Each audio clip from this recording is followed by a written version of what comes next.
wonderful good evening to all of you. This is Kaustav Omar and I am welcoming you again in the 10-minute talk series by me. This is the talk number 15 and today's topic is migration in India, a miracle. Bharat में प्रवास एक आश्चर्य। जी हाँ दोस्तों, पिछले कुछ दिनों से हम लोग लगातार एक बहुत बड़े प्रवास को देख रहे हैं। एक वो उस तरह का प्रवास जो हमको कष्ट देता है, एक ऐसा प्रवास जिसमें हजारों किलोमीटर का सफ़र तय करना है, लेकिन ये नहीं मालूम है कि उसका जरिया क्या होगा, ये नहीं मालूम है कि भोजन मिलेगा कि नहीं मिलेगा, ये नहीं मालूम है कि पानी मिलेगा कि नहीं मिलेगा, और सच्चाई तो ये है कि ये भी नहीं मालूम कि हम अपने घर तक, गांव तक वापस पहुंच पाएंगे कि नहीं पहुंच पाएंगे। ये प्रवास शुरू हुआ है कोरोना पेंडेमिक के कारण हुए लॉकडाउन के कारण, लेकिन जितना बड़ा प्रवास मिरेकल जैसा लगता है जो कि अपने देश में, तो वो उसकी शुरुआत हुई कैसे, क्यों हुई? जब हम देश की बात करते हैं तो आज भी अपना देश की जो 70% से ज़्यादा ज़मीन है वो उपजाऊ ज़मीन है।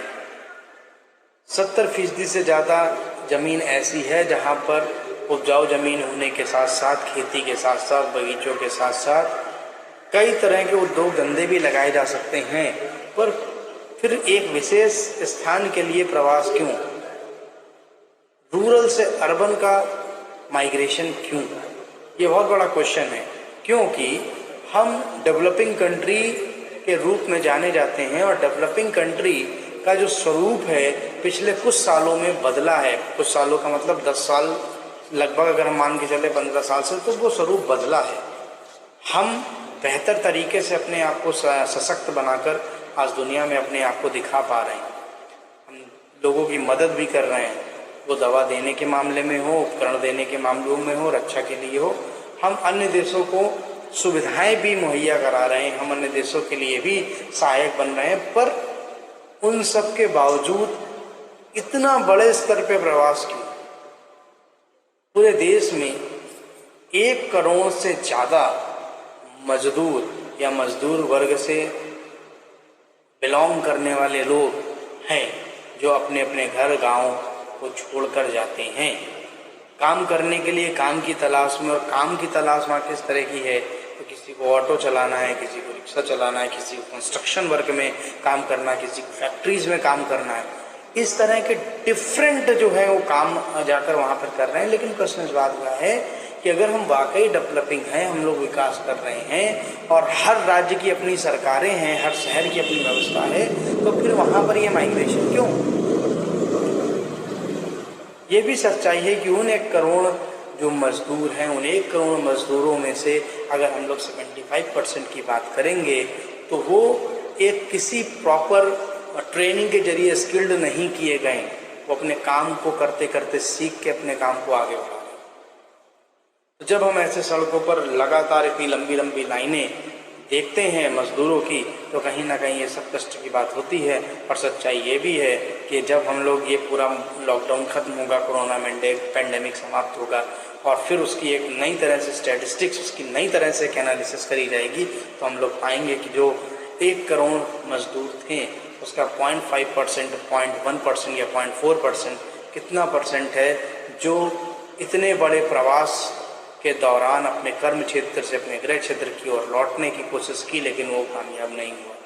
यानी कि इन 1 करोड़ लोगों में से 0.1% या 0.2% या 0.4% लोग अपने घरों तक नहीं पहुंच पाए, किसी हादसे या भूख या प्यास की वजह से रास्ते में ही उन्होंने दम तोड़ दिया।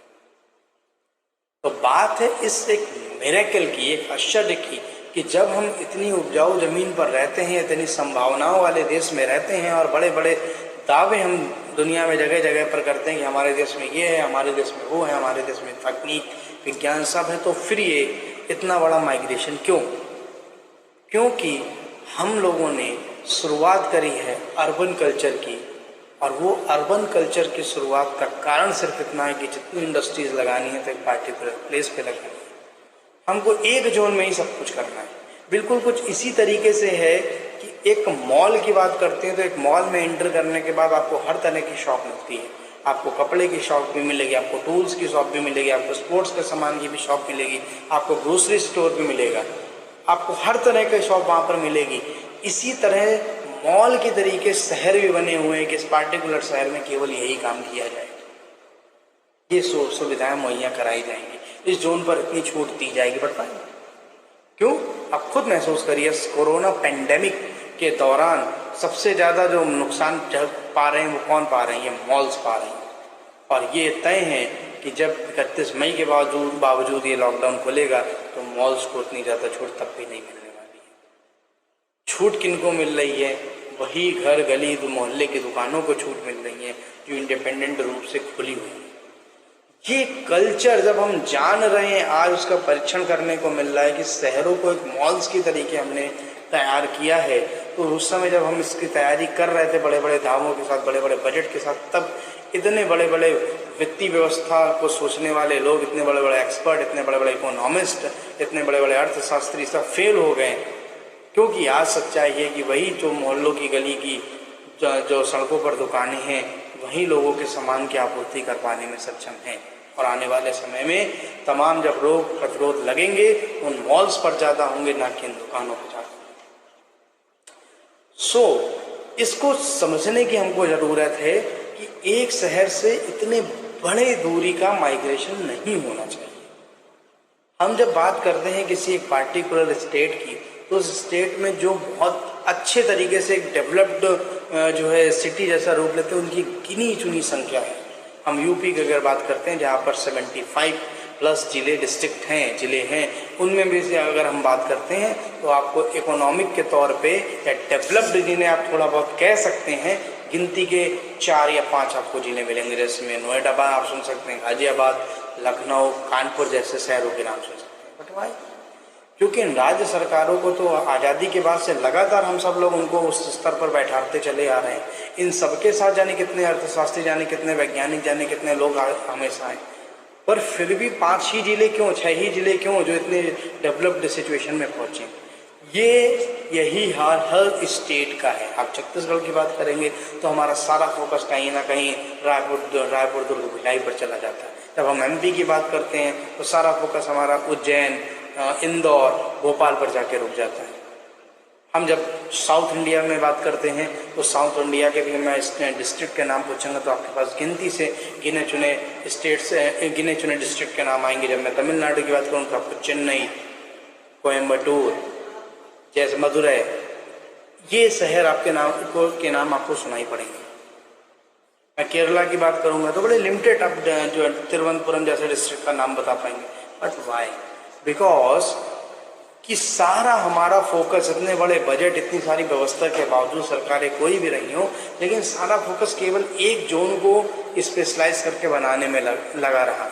इसी प्रकार सेंट्रल गवर्नमेंट ने भी हमेशा से गिने चुने शहरों को ज़्यादा डेवलप करने की कोशिश की और उसका नतीजा आज इतना बड़ा माइग्रेशन आपको देखने को मिल रहा है। इसके लिए जिम्मेदार वो सारे पॉलिसी मेकर हैं, जो बड़े बड़े जिनको अवार्ड मिले हैं, वो सभी लोग हैं जिन्होंने एक पार्टिकुलर प्लेस पर सबको कलेक्ट करने की कोशिश करी, उनको स्पेशल जोन बनाने की कोशिश करी, इंडस्ट्रियल जोन घोषित करने की कोशिश करी। मुझे नहीं लगता है कि हमने अपने प्राचीन में इतिहास से कुछ सीखा। अगर वास्तविकता में कुछ सीखना है तो जाइए 1000 वर्ष पहले और देखिए हमारा सिस्टम किस तरह है। उस इतने बड़े माइग्रेशन नहीं होते थे। माइग्रेशन अगर होते थे वो कुछ कमाई के लिए होते थे, वो कुछ 100 किलोमीटर के होते थे। मैं मानता हूँ कि अगर आजमगढ़ का कोई व्यक्ति है वो काम करने के लिए कानपुर आता है तो ठीक है, कुछ 100 किलोमीटर का माइग्रेशन तो चलेगा। पर ये स्टेट का माइग्रेशन अगर इतने बड़े स्तर पे इधर से उधर हो रहा है तो हमारी ये नाकामी को कहीं ना कहीं शो करती है। एक मिरेकल के तरीके हैं इंडिया में ये माइग्रेशन, और जब तक ये माइग्रेशन होता रहेगा किसी भी महामारी या किसी भी समस्या से लड़ने में हमको बहुत समस्या आएगी।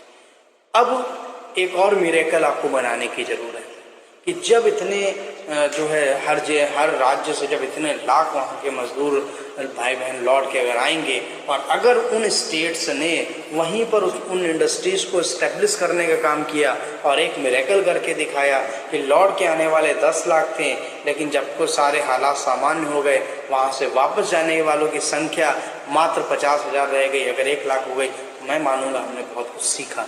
नहीं तो वही हो जाएगा जो हमेशा से होता आया है, बड़ी बड़ी बातें करना, बड़े बड़े दावे करना और सही अवसर आने पर फेल हो जाना। तो मिरेकल तो करके दिखाना पड़ेगा।